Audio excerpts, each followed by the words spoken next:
Happy yesterday, John. I love you. Sometimes I don't understand life. And sometimes I don't understand my life particularly. Like the part where the Olympic gymnast / the Nerdfighter signed to millions of people, or the part where Kimya Dawson purchased a Nerdfighter shirt from me. Actually, without me even knowing, I would have given it to her. Or the part where I dove off of the stage into a crowd of people. I don't understand my life, Kimya. I don't understand mine either. Probably that's a pretty universal thing. I don't think that we really understand our lives very well. John, when I watched your last video, the top comment had 93 thumbs up. And this is what it said. While watching gymnastics with my mom, all I could think was, what am I doing with my life? These girls are just about the same age as me, and they are doing something with their lives. They're in the freaking Olympics.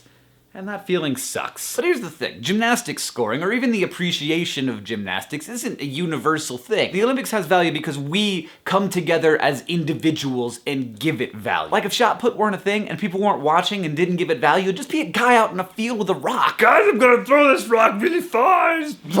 He'd throw the rock, I threw the rock farther than anybody ever threw the rock. Whee! He'd just be a crazy person. When people say, I'm not doing anything with my life, what I hear is, I'm not doing anything of value with my life. But when I think of the value that I appreciate and the value that I create, even though I'm a guy who is literally and figuratively on a stage pretty often, what matters to me most is how much I love people and how much the people that I love me. And here's a shocker. Jennifer Pinch's Nerdfighter gymnast extraordinaire, and Kyla Ross and Michaela Maroney, those people, they want to compete, they want to get gold, they want to be in the Olympics, they want to test themselves, they want to beat their best, but most of all, they want the exact same thing as all of us, which is to be loved by the people that they love. That's number one, and I know that's number one for them because they're people, and it's number one for all people. And that's why this week when I read that comment, Esther's message hit home harder than ever. And if you don't know anything about this, Esther Earl was a Nerdfighter who we met back in 2009 at the first LeakyCon. She and her friends had been and continue to be very important to the project of Nerdfighteria. And at that point, Esther had been living with cancer for a long time. When Esther was really sick,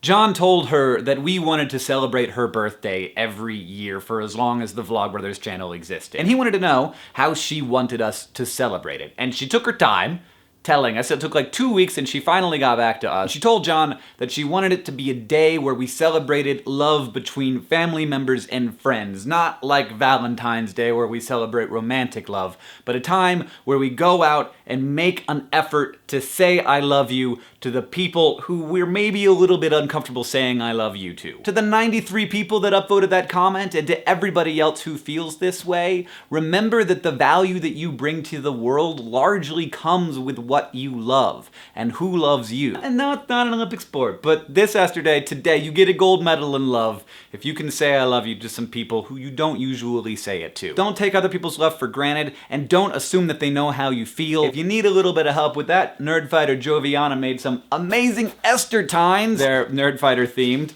But, you know, they work for anybody. Best delivered by hand with a note on the back telling people why you love them. I'm gonna go give Catherine hers right now. Thank you to Nerdfighteria for spreading these ideas, for making the world suck less, for making the world more awesome, and for making the world a little bit weirder. John, I'll see you on Tuesday.